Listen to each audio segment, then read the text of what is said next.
Teman-teman, sebentar lagi market kita akan berubah nih. Sudah siap? Jangan kemana-mana, nonton video ini sampai selesai ya, and stay tuned.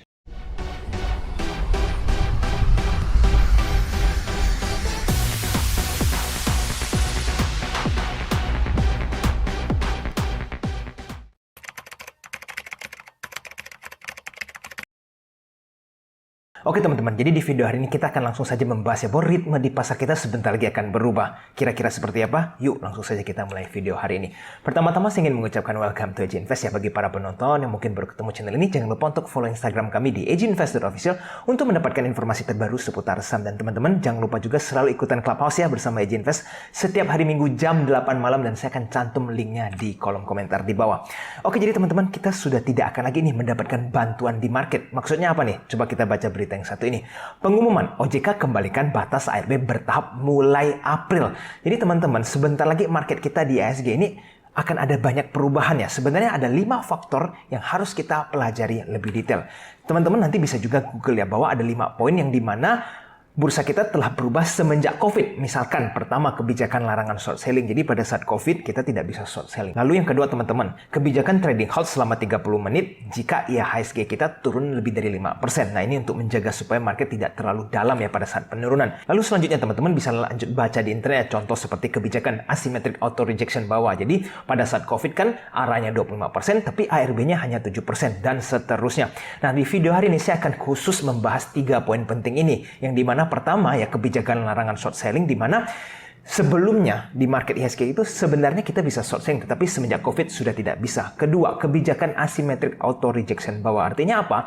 Sebelum COVID arahnya 25%, turunnya juga 25%. Jadi sama ya batas risk and reward-nya. Dan yang ketiga, kebijakan pemendekan jam perdagangan. Jadi pada saat COVID, jam trading itu lebih pendek. Nah, sebelum COVID itu sebenarnya market tutup lebih sore lagi. Oke, pertama-tama kita bahas dari jam trading yang semakin pendek ya pada saat COVID. Jadi teman-teman tahu ya, mungkin yang angkatan COVID ini taunya market tutup itu 3.15. Nah, sebelum COVID itu market tutup jam 4.30. Lumayan ya bedanya 1 jaman lebih.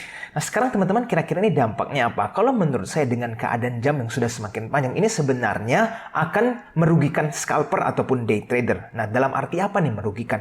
Teman-teman yang kalau sekarang adalah scalper ya, apalagi angkatan COVID, itu kan sudah mengeluarkan tenaga konsentrasi yang cukup panjang sampai jam 3.15 kan. Nah, sekarang teman-teman harus dipaksa untuk memantau market sampai jam 4 lewat. Karena kan yang namanya scalper atau day trading, mereka selalu mencari kesempatan. Ya kan? Jadi kalau teman-teman marketnya belum tutup ya terus akan melihat, dan teman-teman jadi ada extra effort lagi nih untuk mengeluarkan konsentrasi. Dan mungkin ada yang bertanya nih, kok tapi kalau jam semakin panjang mungkin kesempatan akan semakin banyak dan transaksi di bursa akan semakin tinggi. Belum tentu nih teman-teman. Coba kita lihat data yang satu ini. Ternyata sebelum COVID itu transaksinya ini kalah pada saat tahun 2021 dan 2022.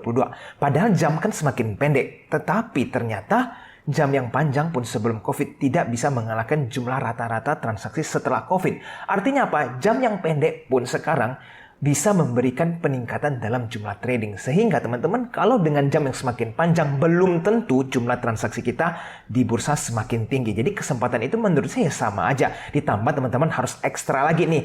Perhatikan market sampai lebih sore. Jadi ini secara effort akan lebih besar. Nah, sekarang teman-teman kalau misalkan 1 jam itu kelihatannya memang sedikit ya. Tapi kalau teman-teman lakukan ini sepanjang tahun ya, teman-teman scalping kan setiap hari mau cari cuan.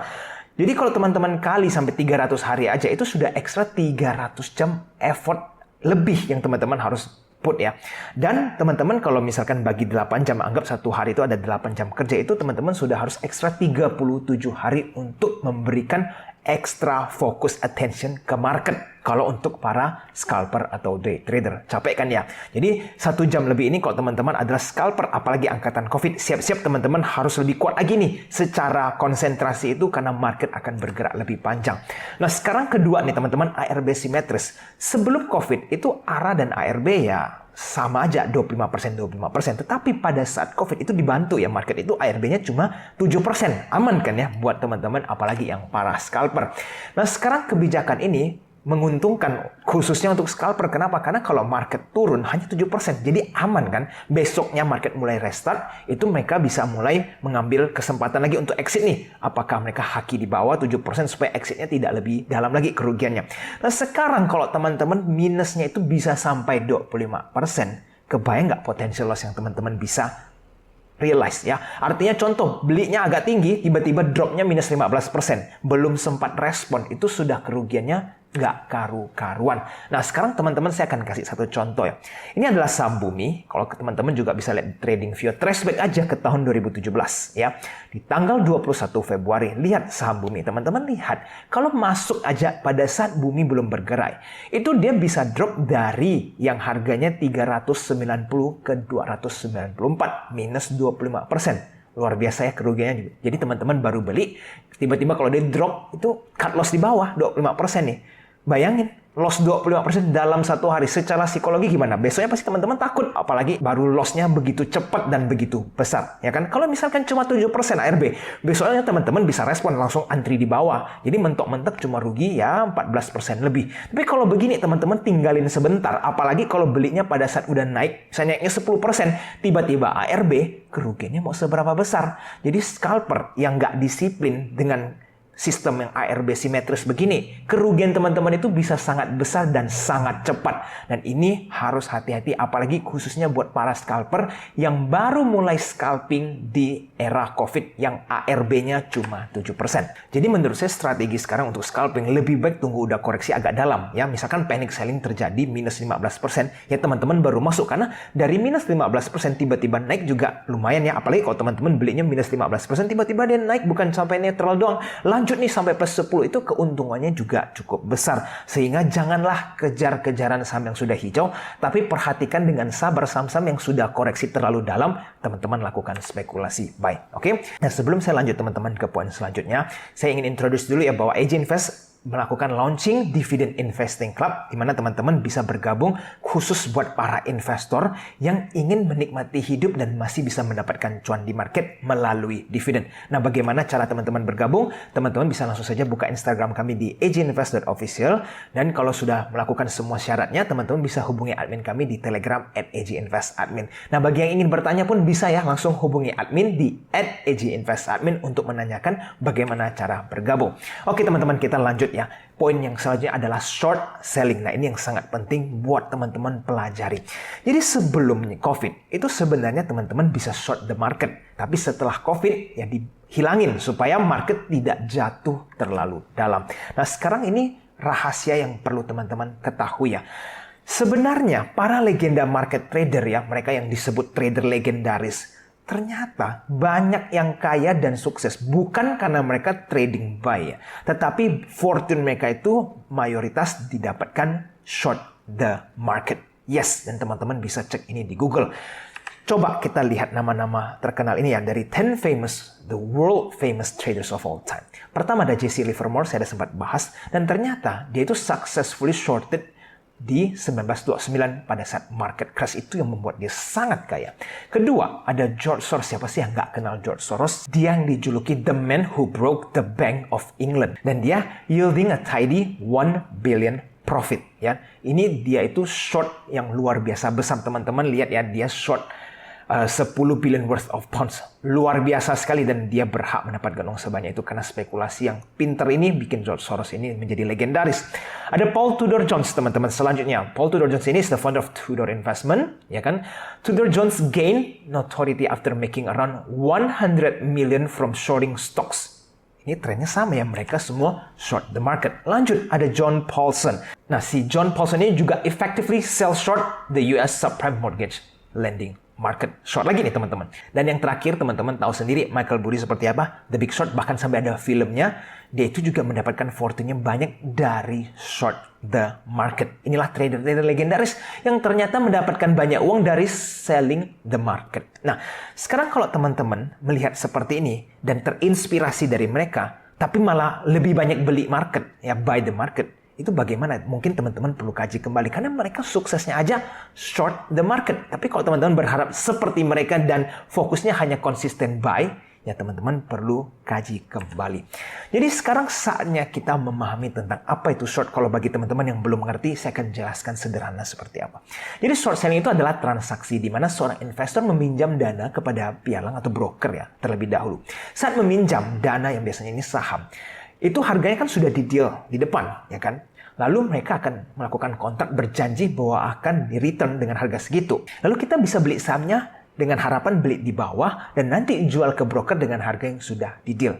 Nah, mungkin teman-teman masih agak bingung, saya akan berikan contoh yang lebih gampang untuk dibayangkan. Jadi teman-teman, kita gunakan contoh saham ABB dengan harga di pasar 100. Pada saat kita mulai short selling, kita itu ibaratnya bikin kontrak dengan broker bahwa kita akan jual ke mereka dengan harga 100. Nah, sekarang kalau misalkan harga saham ABB turun ke 90, ya kan? Lalu teman-teman mau close posisi short ini.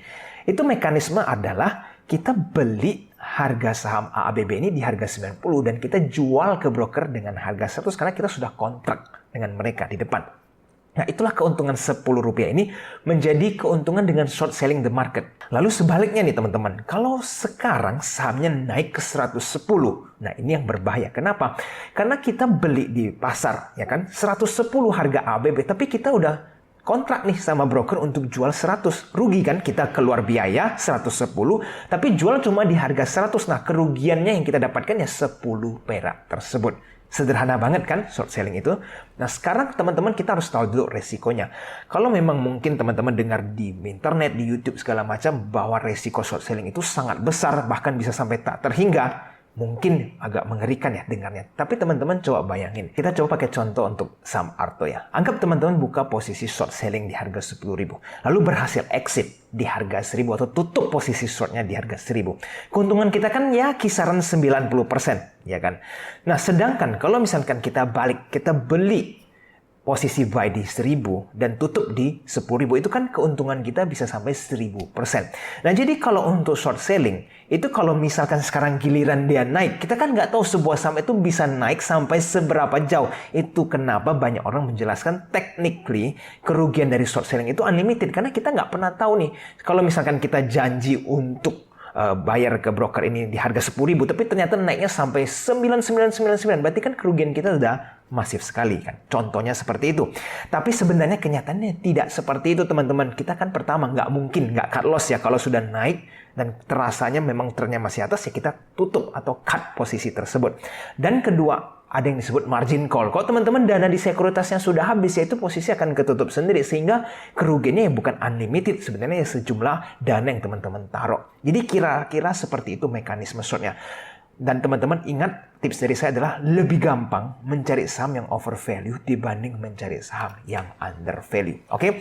Nah, sekarang teman-teman, saya ajak untuk teman-teman mulailah belajar mekanisme short selling ini. Tidak harus langsung mulai praktek ya, teman-teman, untuk short selling, tapi mulailah memahami bagaimana cara short selling bekerja, kira-kira strateginya seperti apa, supaya apa, teman-teman, nanti pada saat memang market sudah bisa kembali short selling, teman-teman itu sudah bisa langsung mulai. Jangan sampai nanti market sudah bisa memperbolehkan kita short selling, teman-teman baru sibuk mau belajar, disitulah teman-teman ketinggalan. Dan lihat banyak successful trader itu dapat uang cuannya itu bukan dari trading buy, sedangkan mereka mendapatkan dari big short the market yang memberikan mereka fortune begitu gede. Jadi pengetahuan short selling ini harus teman-teman teliti lebih dalam lagi. Dan saya akan melakukan market update sedikit ya supaya teman-teman tahu keadaan market sekarang. Ini pada saat Jumat kemarin IHSG turun ya teman-teman, cukup dalam sehingga berada di harga 6813 dan teman-teman harus tahu ini adalah support kuatnya IHSG. Beberapa kali mereka menyentuh harga ini balik mantul ya. Nah, sekarang kalau misalkan ini lanjut turun ke bawah teman-teman, resiko di IHSG semakin besar dan kita tidak tahu nanti akan turun sampai mana. Nah, sebenarnya yang disayangkan lagi adalah asing jualan cukup besar. Jumat kemarin ternyata mereka jualan 688 billion hanya dalam satu hari loh ya teman-teman. Dan ini cukup masif. Dan dengan asing lanjut jualan seperti ini, kita harapannya ya 1 minggu ke depan atau 2 minggu ke depan ya mereka berhenti jualan. Tapi kalau mereka lanjut seumpamanya, ini yang bahaya. Kenapa? Karena IHSG berada di support. Harusnya mereka itu ya mensupport IHSG dengan setidaknya berhenti jualan karena udah murah kan dekat support. Atau mereka mulai buy. Tapi sekarang sementara ini asing masih berjualan. Jadi itulah yang membuat kita harus waspada, dan teman-teman jangan greedy atau terlalu maruk untuk beli saham di saat-saat momen seperti ini.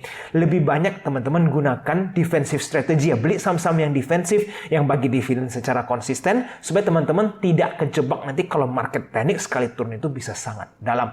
Nah, untuk pembahasan market lebih lanjut akan saya lanjutkan di Clubhouse malam ini ya. Oke teman-teman, video hari ini sampai di sini dulu. Jika teman-teman merasa bermanfaat, jangan lupa untuk tekan tombol like-nya dan subscribe channel ini supaya teman-teman selalu terupdate dengan dunia saham. Sampai jumpa di video selanjutnya. I'll see you again next time. Bye-bye.